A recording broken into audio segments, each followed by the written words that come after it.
नमस्कार दोस्तों, मीडिया को लेकर, पत्रकारों को लेकर और पत्रकारिता को लेकर मोदी का रुख क्या है? वो देश में कैसा मीडिया चाहते हैं? क्यों उन्हें सिर्फ चापलूस मीडिया वाले पसंद हैं? ये तो मैं उसी दिन समझ गया था जिस दिन पीएम मोदी से मेरी यूं मुलाकात हुई थी। लेकिन मोदी से अपनी पुरानी मुलाकात का जिक्र आज क्यों कर रहा हूं, यह आज मैं विस्तार से आपको बताने वाला हूं। गौर से सुनिए और देखिए। स्क्रीन पर जो तस्वीर आप देख रहे हैं, यह तब की है जब पीएम मोदी से मेरी मुलाकात हुई थी, करीब 4 साल पहले, 2019 के चुनाव के ठीक पहले। इस तस्वीर में ये मैं हूं, ये मोदी जी हैं और ये बढ़े हुए हाथ हैं। और अगली तस्वीर मैं हूं, मोदी जी हैं और ये मिले हुए हाथ हैं। लेकिन इसके बाद मोदी जी के कहे हुए शब्द हैं जो इस मूक तस्वीर में आपको सुनाई नहीं देंगे, जो सिर्फ मैंने सुना था, वहां मौजूद लोगों ने सुना था। पीएम मोदी से मेरी इस मुलाकात और मोदी के बोले गए शब्द इस बात की तस्दीक करते हैं कि पीएम मोदी को सिर्फ चापलूस मीडिया चाहिए। उन्हें थोड़ी भी आलोचना कतई मंजूर नहीं, कतई बर्दाश्त नहीं। मोदी को देश में सिर्फ ऐसा मीडिया चाहिए जो दिन रात उनकी आरती करे, उनकी महिमा का बखान करे, उनकी उपलब्धियों पर लहालोट होता रहे और लगातार उनके शान में कसीदे पढ़ता रहे। मोदी को ऐसे पत्रकार बहुत प्रिय हैं जो उन्हें महामानव साबित करते हुए कहानियां गढ़ते रहे, मोदी को निशाने पर लेने वाले विपक्षी नेताओं के खिलाफ मुहिम चलाते रहे और मोदी के हर फैसले को अभूतपूर्व और मास्टर स्ट्रोक बताते रहे। मोदी ऐसे पत्रकारों को बुरी तरह से नापसंद करते हैं जो उनकी सत्ता से सवाल करे, या जो उनकी खामियां गिनाए, या जो उनकी सरकार की आलोचना करे। लेकिन मोदी और मीडिया के रिश्ते को लेकर आज मैं ऐसा क्यों कह रहा हूं और मेरे साथ मोदी की 4 साल पुरानी यह तस्वीर दिखाने का आज मकसद क्या है? दरअसल हुआ यह कि आज के कुछ अखबारों में एक खबर छपी। उस खबर पर मेरी नजर गई और फिर मैंने कई अखबारों और कई वेबसाइट पर इस खबर को पढ़ा ताकि आपके लिए इस खबर का पोस्टमार्टम कर सकूं और बताऊं कि बीजेपी सरकार की कथनी और करनी में फर्क क्या होता है। खबर यह है कि आरएसएस के मुखपत्र 5 जनवरी की 75वीं वर्षगांठ के मौके पर रक्षा मंत्री राजनाथ सिंह ने एक भाषण दिया था। स्क्रीन पर आप देख पा रहे हैं। भाषण में राजनाथ सिंह ने कहा कि वाजपेयी से लेकर मोदी राज तक कभी भी बीजेपी सरकारों ने किसी भी तरह से मीडिया पर कोई प्रतिबंध नहीं लगाया, नहीं कभी बीजेपी सरकार ने अभिव्यक्ति की स्वतंत्रता का हनन किया। हेडलाइन आप देख रहे हैं। राजनाथ सिंह ने कांग्रेस सरकार में या कांग्रेस सरकार के दौर में मीडिया पर लगे अंकुश का जिक्र करते हुए अपनी सरकारों के दौर में फ्री प्रेस की बात भी की। हेडलाइन आज के अखबारों की यही थी। इसी भाषण में राजनाथ सिंह ने यह भी कहा कि पत्रकारों को कोर वैल्यू का पालन करना चाहिए, खबरों से छेड़छाड़ नहीं करनी चाहिए और जो खबरों से छेड़छाड़ करते हैं वो पत्रकार नहीं। राजनाथ की दोनों बातें अहम हैं। शुरुआत बयान के पहले हिस्से से करते हैं जो शुरू में राजनाथ सिंह ने कहा। स्क्रीन पर आप देख पा रहे हैं। इसमें कोई शक नहीं कि कांग्रेस सरकारों में मीडिया पर पाबंदी लगी है। इमरजेंसी के दौरान में प्रेस को दबाने और कुचलने की कैसी कोशिशें हुई, उस पर किताबों में और लेखों में हजारों पन्ने लिखे जा चुके हैं। लिहाजा आज राजनाथ सिंह के बयान के हवाले से मोदी राज में मीडिया की कथित आजादी पर बात करते हैं और सबसे पहले उसी तस्वीर पर लौटते हैं जहां से मैंने शुरुआत की थी। वो तस्वीर जो प्रधानमंत्री मोदी से मेरी मुलाकात की तस्वीर है। ये तस्वीर है, शुरू में बता दिया, 2019 के चुनाव के पहले का। टीवी 9 एक चैनल जो दक्षिण भारत का बहुत चर्चित चैनल है। कई राज्यों से यह चैनल पहले से चल रहा है, सालों से। उसका हिंदी एडिशन, हिंदी संस्करण लॉन्च होना था। टीवी 9 भारतवर्ष उसका नाम था। लॉन्चिंग टीम का मैं भी हिस्सा था। विनोद कापड़ी वरिष्ठ पत्रकार हैं, टेलीविजन में लंबे समय से काम करते रहे हैं, डॉक्यूमेंट्री बना चुके हैं, अवार्ड विनिंग डॉक्यूमेंट्री मेकर है, इन दिनों फिल्म बना रहे हैं। वो इस चैनल के कर्ता धर्ता थे, प्रधान संपादक थे, और इस चैनल के जो मालिक थे या सीईओ थे, मालिक नहीं कहूंगा, उनका कुछ हिस्सा था, सीईओ थे रवि प्रकाश, जो हैदराबाद में रहते थे। और चैनल का जिस दिन पहले दिन चैनल लॉन्च होना था, उस दिन प्रधानमंत्री मोदी, बाकी सारे नेता भी आए थे अलग अलग दलों के, प्रधानमंत्री मोदी पहले सत्र में आए थे, उन्हें आमंत्रित किया गया था प्रबंधन की तरफ से, उन्होंने स्वीकार किया और आए थे। उसी दिन की यह तस्वीर है। लेकिन बात यह नहीं है, प्रधानमंत्री तो कई बार कई चैनलों के कार्यक्रम में गए होंगे या दूर रहकर उन्होंने भाषण दिया होगा। बात वो है जो मैं आज आपको कहना चाह रहा हूं। और ये कहते हुए कि जब ये कहते हैं रक्षा मंत्री कि बीजेपी सरकार ने कभी पाबंदी नहीं लगाई या बीजेपी सरकार में मीडिया को कितनी आजादी है, तो इस जिक्र करना जरूरी है। तो प्रधानमंत्री मोदी जब आए टीवी 9 के कार्यक्रम में, अशोका होटल में वो कार्यक्रम था, 31 मार्च 2019 की तारीख थी अगर मुझे ठीक से याद है। प्रधानमंत्री मोदी जब बाहर आए, उन्हें रिसीव करने के लिए विनोद कापड़ी गए। टेलीविजन जो नया चैनल लॉन्च हो रहा था भारतवर्ष, टीवी 9 भारतवर्ष, उसके जो एक और संपादकीय वरिष्ठ सहयोगी थे वो भी गए, और साथ में रवि प्रकाश जो हैदराबाद में रहते हैं अभी भी, तब भी, जो टीवी 9 के फाउंडर थे, सीईओ थे, वो भी गए। प्रधानमंत्री को इन लोगों ने रिसीव किया, और जब रिसीव किया तब प्रधानमंत्री ने क्या कहा वो सुनिए, और उसके बाद जब प्रधानमंत्री अंदर आए तब मुझे क्या कहा वो सुनिए। और वहीं से ये कहानी है जिससे आपको पता चलेगा कि प्रधानमंत्री मोदी कैसा मीडिया चाहते हैं और किस तरह से उन्हें आलोचना बिल्कुल मंजूर नहीं है। वो आइए कि जब उन्हें रिसीव किया गया, उसी समय का वीडियो है, 20 सेकंड का ये वीडियो तभी वायरल हुआ था, अभी भी यूट्यूब पर अलग अलग जगह मौजूद है। इसकी आवाज को गौर से सुनिएगा। रिसीव करने के लिए 3 लोग गए थे, ये रवि प्रकाश हैं, ये एक और वरिष्ठ संपादकीय सहयोगी हैं, विनोद कापड़ी दिख रहे हैं। प्रधानमंत्री मोदी अशोका होटल में आए थे, सुबह का जो पहला सत्र था उसको संबोधित करने वाले थे। अब सुनिए ऑडियो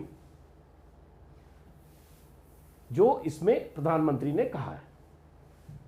ऐसे तो लोग खड़े हैं जी, वो तो ब्लड में हमको बदलाव ला रहे हैं। ऐसा मत करो भाई, इसको जीते तो बेचारा को, उनकी आत्मा मर जाएगी तो सिर्फ मजा नहीं आएगा उनको।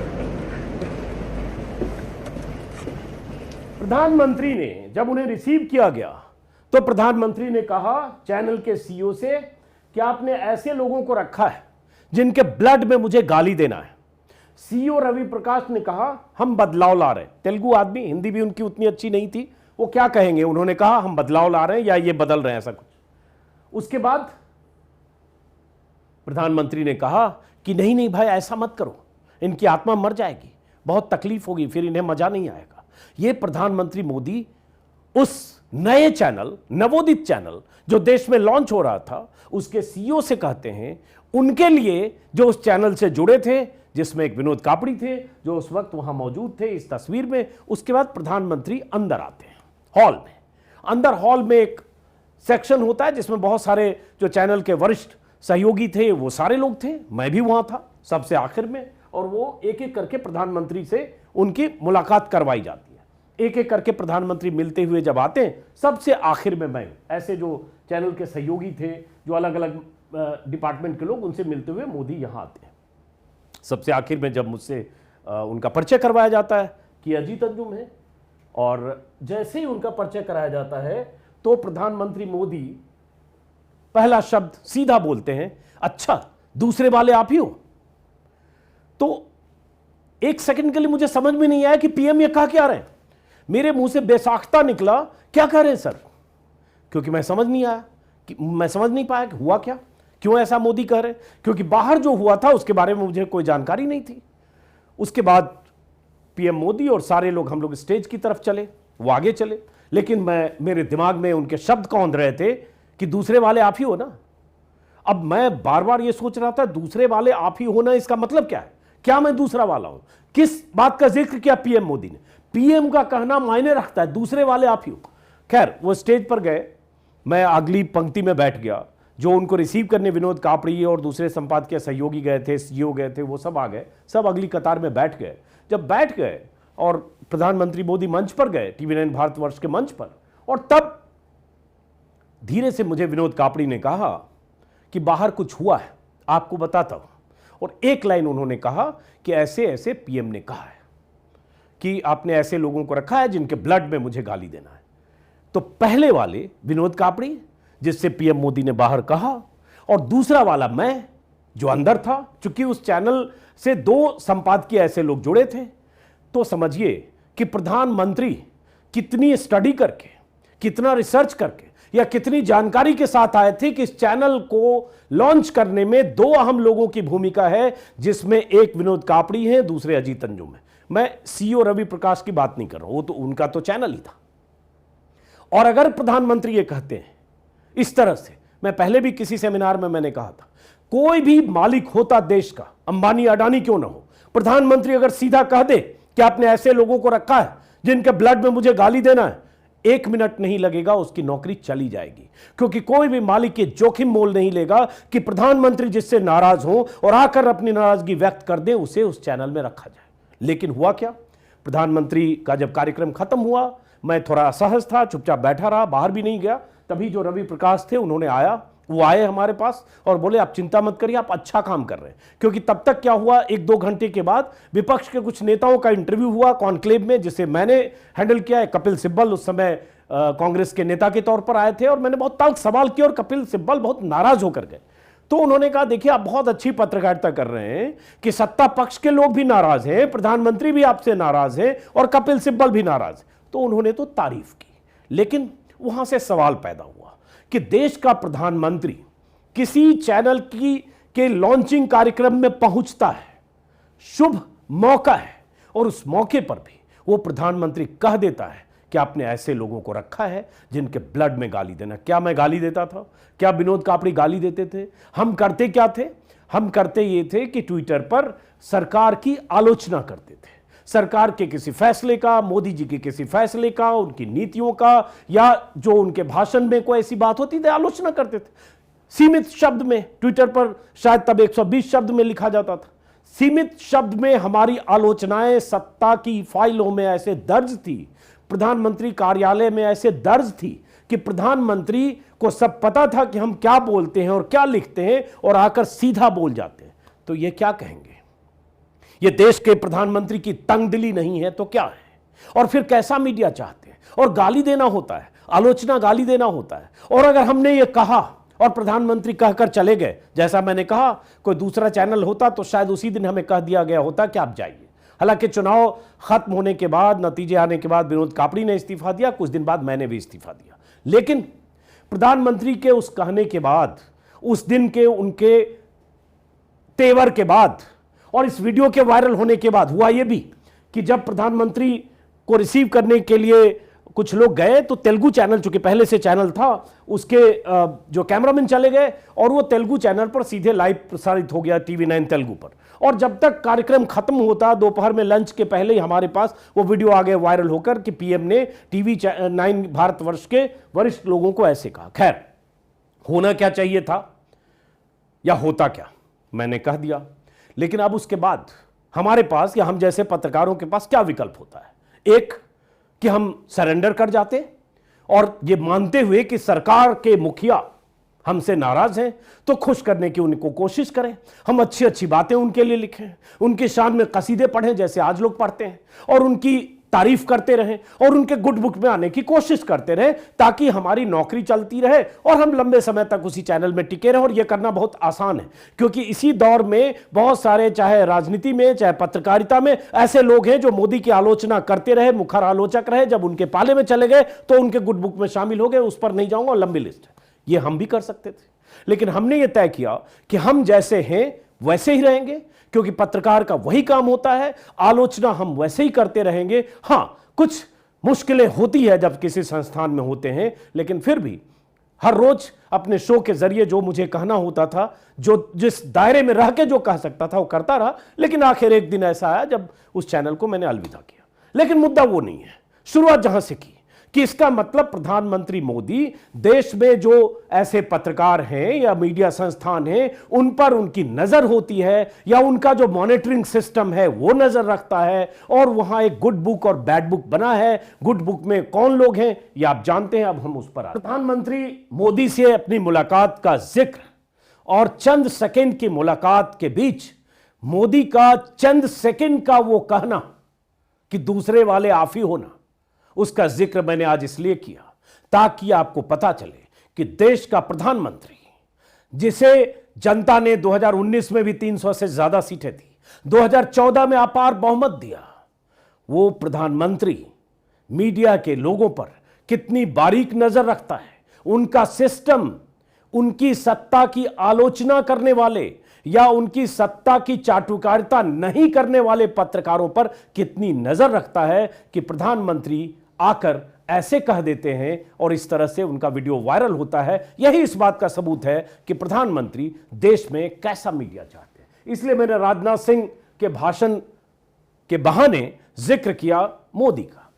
तो अब इससे अंदाजा लगाइए, और प्रधानमंत्री मोदी को कैसे मीडिया वाले पसंद हैं वो भी आगे दिखाने वाला हूं। लेकिन राजनाथ सिंह ने एक और बात कही अपने उसी भाषण में, जिसमें कहा उन्होंने, उसके बाद कुछ तस्वीरें आपको दिखाने वाला हूं, जिसमें उन्होंने कहा खबरों से छेड़छाड़ करने वाला पत्रकार नहीं हो सकता, बोले राजनाथ सिंह, और पत्रकारों को कोर वैल्यू का पालन करना चाहिए। बिल्कुल सही कहा, और बिल्कुल खबरों से छेड़छाड़ करने वाला पत्रकार नहीं हो सकता है, और बिल्कुल कोर वैल्यू का पालन करना चाहिए। लेकिन मोदी के राज में, मोदी की सत्ता में कौन पत्रकार, कौन मीडिया वाले किस तरह से कोर वैल्यू का पालन करते हैं, ऐसे मीडिया वालों की कुछ तस्वीर आपको दिखाता हूं।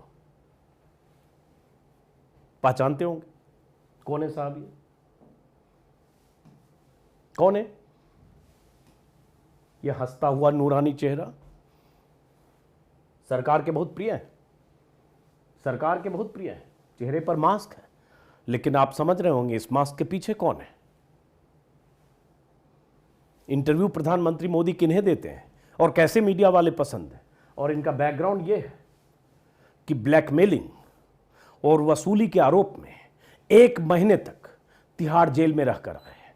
लेकिन वो दौर मोदी की सत्ता के आने के पहले का था, और जब मोदी की सत्ता आई तो सत्ता के सबसे प्रिय पत्रकारों की लिस्ट में सबसे ऊपर है, क्योंकि दिन रात कैसी बातें करते हैं, ट्विटर पर क्या लिखते हैं, चैनल पर क्या बोलते हैं, अभी से पहले जिस चैनल में थे वहां क्या करते थे, डीएनए में प्रोग्राम में कैसे एजेंडा चलाते हैं, कैसे मोदी सरकार को खुश रखने के लिए मोदी के समर्थन में और विपक्ष पर निशाना साधते हुए कैसे हिंदू मुसलमान करते हुए और किस किस तरह की खबरें अपने प्रोग्राम में चलाते हैं, आप सबको पता होगा। और मोदी जी ऐसे लोगों को इंटरव्यू देते हैं, और मोदी जी के गुड बुक में ऐसे ही लोग हैं। और ये एक वीडियो अचानक आया, लेकिन पहले इसी पर, यह उस इंटरव्यू की तस्वीर है जो प्रधानमंत्री मोदी ने शायद 2018 में दी थी, जब सुधीर चौधरी साहब ने प्रधानमंत्री मोदी से बातचीत के दौरान रोजगार का जब सवाल पूछा था, मोदी जी ने कहा पकौड़ा बेचना भी एक रोजगार है। उस पर कोई काउंटर सवाल नहीं था। तो ऐसे पत्रकार मोदी जी की लिस्ट में टॉप में फिगर करते हैं और उनकी पसंदीदा सूची में। और जो पत्रकार मोदी जी को असहज करने वाले सवाल कर दे, चाहे उसे मोदी जी कितने सालों से जानते हो, 10 साल, 20 साल, 25 साल से, कोई फर्क नहीं पड़ता। ऐसे ही एक पत्रकार विजय त्रिवेदी है, 25-30 सालों से बीजेपी और संघ को कवर करते रहे। लेकिन एक वक्त ऐसा था, और नरेंद्र मोदी जब गुजरात के मुख्यमंत्री भी नहीं थे, पार्टी के महासचिव थे 90 के दशक के आखिरी सालों में, तब भी विजय त्रिवेदी उनसे मिला करते थे, इंटरव्यू करते थे, बात करते थे, क्योंकि बीजेपी उनकी बीट थी। लेकिन प्रधानमंत्री बनने से पहले जब मोदी गुजरात के मुख्यमंत्री थे, उस वक्त विजय त्रिवेदी ने 2 या 3 बार इंटरव्यू किया। लेकिन ये एक इंटरव्यू भी है जो उनका आखिरी इंटरव्यू था 2009 के लोकसभा चुनाव के पहले, जब चार्टर्ड प्लेन में नरेंद्र मोदी से, जो गुजरात के मुख्यमंत्री थे, उनसे कुछ ऐसे सवाल पूछ दिए गुजरात के दंगों को लेकर कि मोदी इतने नाराज हुए कि पानी पीते रहे, उनके सवालों को अनसुना करते रहे। और जब हेलीकॉप्टर अहमदाबाद से अमरेली की तरफ था, जनसभा स्थल पर पहुंचा, वहां उस पत्रकार को उन्होंने हेलीपैड पर छोड़ दिया, और ये कहते हुए कि हमारी फिर कभी मुलाकात होगी, और उसके बाद कभी उनसे मुलाकात नहीं हुई। वहां से विजय त्रिवेदी अपनी गाड़ी करके अहमदाबाद लौटे। मतलब मोदी जी ने बीच रास्ते में उन्हें छोड़ दिया था। ये पूरी कहानी मैंने कुछ दिन पहले की है, उसका थंबनेल है मेरे यूट्यूब पर, आप देख सकते हैं विस्तार से समझने के लिए। ये सिर्फ ये बता रहा हूं कि प्रधानमंत्री हो या मुख्यमंत्री हो, उन्हें किस तरह के मीडिया वाले पसंद हैं और किस तरह के सवालों से बचते हैं, या कैसे सवाल पूछने वाले लोगों को नापसंद करते हैं, इस हद तक कि हेलीकॉप्टर से भी उतार देते हैं, और इस हद तक कि उसकी एंट्री हर जगह बंद हो जाती है, बैन हो जाती है। ये करण थापर बहुत चर्चित इंटरव्यू था 2007 के चुनाव के पहले, जब करण थापर ने कुछ सवाल मोदी जी से पूछ लिए थे गुजरात दंगों के बारे में। मोदी नाराज हुए, पानी पिया, लेपल उतारा और उससे पहले दोस्ती बनी रहे टाइप का एक जुमला छोड़ा और चले गए, जिसके बारे में करण थापर ने विस्तार से अपनी किताब में भी लिखा है। और यहां तक लिखा कि कैसे मोदी इतने नाराज हुए कि 30 मिनट जो इंटरव्यू होना था वो इंटरव्यू सिर्फ 3 मिनट हुआ और 3 मिनट के बाद वो इंटरव्यू बंद हो गया और मोदी चले गए। यूट्यूब पर सब मौजूद है, जिसमें करण थापर का एक स्टेटमेंट देख रहा हूं। कैरावान में विनोद जोश ने उनका इंटरव्यू किया, जिसमें उन्होंने लिखा है, बोला है कि मोदी का चेहरा सख्त और लाल हो गया। उन्होंने कुछ अबूझ से शब्द बोले, साफ दिख रहा था कि बहुत गुस्सा है। कुछ ही देर में उन्होंने ब्रेक लेने की बात की और अपने कुर्ते से लेपल माइक हटाकर घोषणा की कि वो इंटरव्यू को समाप्त कर रहे हैं। वहां से चले गए और उसके बाद से मोदी की बैड बुक में है। और जब करण थापर उस समय CNN IBN के लिए उन्होंने इंटरव्यू किया था, उस इंटरव्यू से भाग गए मोदी करके चैनल ने 33 बार चला दिया। 25 होता है जब इंटरव्यू नहीं हुआ, 3 मिनट का टुकड़ा है, चैनल ने कई बार चला दिया। और जब चला दिया वो दौर भी 2007 का था। मोदी की सत्ता देश में तो थी नहीं कि हर मीडिया वाला या चैनल का मालिक या चैनल मोदी के सामने लौटता और लेटता रहे। वो दौर और था, तब सवाल पूछे जाते थे। तो चैनल ने चलाया। करण थापर ने बताया, जो अपनी किताब में भी लिखा है, कि अगले दिन मोदी का फोन आया। उन्होंने कहा कि आप मेरे कंधे पर रखकर अपनी बंदूक चला रहे हैं, और उसके बाद कहा कि अगली बार दिल्ली आएंगे तो मुलाकात होगी, डिनर करेंगे, इंटरव्यू देंगे। लेकिन उसके बाद कभी करण थापर को मोदी ने इंटरव्यू नहीं दिया और उनकी बैड बुक में। लेकिन उनके गुड बुक में मोदी जी के कौन लोग हैं?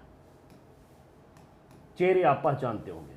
ऐसे लोगों को इंटरव्यू भी देते हैं, ऐसे लोगों से संवाद भी करते हैं, ऐसे लोगों के साथ तस्वीरों में भी दिखते हैं। और ऐसे लोग अपने चैनलों का इस्तेमाल सिर्फ प्रधानमंत्री मोदी की शान में कसीदे पढ़ने के लिए, या मोदी को महामानव बताने के लिए, या मोदी के मैजिक के बारे में देश को बताने के लिए, या मोदी के हर फैसले को, जैसा मैंने शुरू में कहा, मास्टर स्ट्रोक बताते हुए विपक्ष को नीचा दिखाने के लिए पूरा चैनल झोंकते हैं। वैसे ही चैनलों के ये चेहरे हैं जिन्हें मोदी जी पसंद करते हैं। और तब राजनाथ सिंह कहते हैं कि बीजेपी ने मीडिया पर कोई पाबंदी नहीं लगाई, बीजेपी की सरकारों ने कभी मीडिया या अभिव्यक्ति की आजादी का हनन नहीं किया। और क्या करेंगे जब पूरा मीडिया, जब हर चैनल सरेंडर किया हुआ है, हर चैनल दिन रात मोदी के लिए ही काम कर रहा है, बीजेपी के लिए ही काम कर रहा है। हर चैनल दिन रात मोदी की आलोचना करने वाले विपक्ष के नेताओं को बुलडोज करने में लगा है।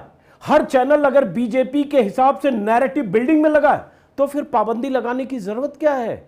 यह तो तब होता ना जब कोई चैनल, 2, 4, 6 चैनल आपके खिलाफ होते, या आपकी असफलताओं या आपकी नीतियों की खामियां गिनाते हुए खबरें दिखाते। होता कहां है? 2014 के पहले क्या हो रहा था? इसी देश में ऐसे चैनल थे, सारे चैनल लगभग, जो 11, 12, 13, 14 कांग्रेस सरकारों के घपले, घोटाले, 2G, 3G, CWG, कोल घोटाला, हर घोटाले की खबरें एक्सपोज कर रहे थे। वो दौर था अन्ना आंदोलन और केजरीवाल का। हर वक्त सुबह शाम यूपीए सरकार की आलोचना ही नहीं, यूपीए सरकार के मंत्रियों का मान मर्दन होता था और यूपीए सरकार को एक्सपोज करने की मुहिम हर चैनल पर चलती थी। क्या आज किसी चैनल में हिम्मत है कि मोदी सरकार के किसी फैसले पर एक सवाल पूछ ले? नहीं है। इसलिए जब नहीं है तो फिर पाबंदी क्या? ये तस्वीरें मैंने दिखाई। अब मोदी जी इंटरव्यू किसको, कैसे लोगों को देते हैं? अक्षय कुमार, फिल्म अभिनेता, वो चर्चित इंटरव्यू किया था उन्होंने। आम चूस कर खाते हैं कि काट कर खाते हैं? भारत में इससे पहले सवाल किसी ने ऐसा पूछा नहीं प्रधानमंत्री से, और आगे भी कोई पूछेगा नहीं। ये कह सकते हैं अभिनेता है तो यही सब पूछेंगे, लेकिन प्रधानमंत्री ऐसे अभिनेताओं को इंटरव्यू देना पसंद करते हैं, क्योंकि तल्ख इंटरव्यू या कोई ऐसा सवाल पूछ दे जो उन्हें असहज कर दे, वैसे लोगों को, मैंने कहा, उनके बैड बुक में होते हैं, उनसे दूर रहते हैं। अब ये इंटरव्यू भी एक हुआ था जो अमेरिका में हुआ था। प्रसून जोशी, सेंसर बोर्ड के अध्यक्ष और अच्छे गीतकार, मार्केटिंग ब्रांडिंग के बड़े नाम, उन्होंने भी पूछा था, आप में एक फकीरी दिखती है, 10 लाख का सूट पहने, हजारों करोड़ की जहाज में चलें, सब कुछ नया नया हो जाए, बंगला, जहाज, संसद, घर, सब कुछ नया।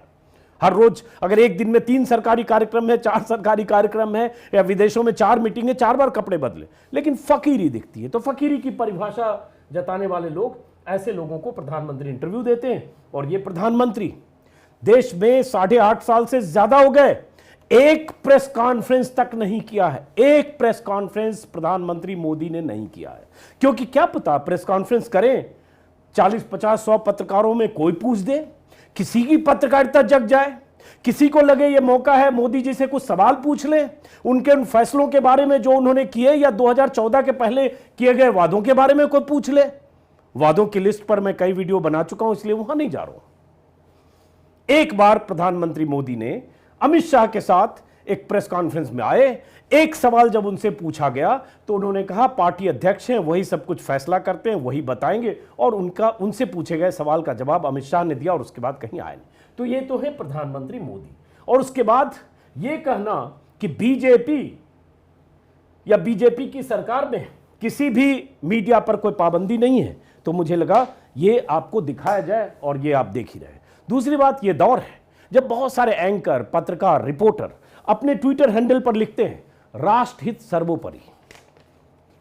एक समानता है, कॉमन फैक्टर है। राष्ट्रहित सर्वोपरि लिखने वाला आदमी या पत्रकार दरअसल उसके लिए मोदी हित सर्वोपरि है। उनके ट्विटर के टाइमलाइन पर एंकर के तौर पर चैनल में बोले गए उनके शब्दों पर, उनकी रिपोर्टिंग पर, उनके लेख पर आप गौर करें तो आपको पता चल जाएगा कि उनके लिए मोदी हित ही सर्वोपरि है और विपक्ष उनके लिए सिर्फ टारगेट प्रैक्टिस करने का एक जरिया है, हर समय विपक्ष पर निशाना साधने। क्या होता है राष्ट्रहित? कौन आदमी इस देश में है जिसके लिए देश प्रेम मायने नहीं रखता? कौन आदमी है जो देश से प्रेम नहीं करता?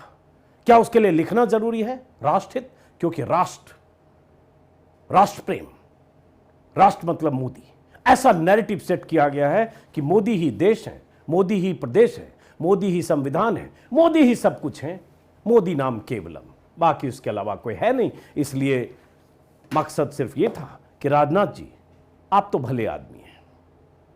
और मैंने कुछ साल पहले एक लेख भी लिख दिया था, राजनाथ सिंह से एक इंटरव्यू मैंने किया था, मुझे लगता है आज से 12-13 साल पहले, मुझे ठीक से याद नहीं है, यूट्यूब पर मौजूद होगा। कुछ तल्ख सवाल भी पूछे थे और ऐसे सवाल जिस पर कोई नेता असहज हो जाए, लेकिन राजनाथ सिंह हंसते हुए हर सवाल का जवाब भी देते रहे। इंटरव्यू के बाद भी बहुत सहजता से उन्होंने बहुत अवभगत की और उसके बाद राजनाथ सिंह ने कोई भी ऐसी तल्खी नहीं दिखाई जिससे लगे कि उनको कुछ बुरा लगा। तो राजनाथ सिंह सहज हैं, संतुलित हैं, मैं मानूंगा कि बहुत हद तक लोकतांत्रिक हैं, लेकिन राजनाथ सिंह की कुछ मजबूरी हो सकती है। इस सरकार में है तो मोदी मोदी कहना होगा, तो इसलिए मोदी जी की शान में जो कसीदे पढ़ रहे हैं मंत्री के तौर पर, वो उनकी मजबूरी है। राजनाथ सिंह आप भी जानते हैं कि मोदी के सामने किसी की कोई हैसियत नहीं है, मीडिया तो छोड़िए, मंत्रियों की भी नहीं। ऐसी तस्वीरें भी हमने देखी है कि मंत्रियों की बैठक के बीच देश का स्वास्थ्य मंत्री मोदी जी के सामने ऐसे खड़ा है जैसे क्लास में, 6ठी क्लास में, 4ठी 5वीं क्लास में अचानक प्रिंसिपल आ गया हो और बच्चे खड़े हो गए हों और प्रिंसिपल ने बच्चों को कुछ चोरी करते हुए या कुछ क्लास में गलत हरकत करते हुए पकड़ लिया हो। उस अंदाज में मंत्री सामने खड़े हैं, तस्वीर में लगा देता हूँ, और मोदी जी बैठे हैं। तो इससे अंदाज़ा लगाइए कि मोदी जी कैसे लोगों को पसंद करते हैं, कैसी मीडिया चाहते हैं, कैसे पत्रकार चाहते हैं। फिलहाल इस वीडियो को ख़त्म करते हैं, फिर मुलाकात होगी। नमस्कार।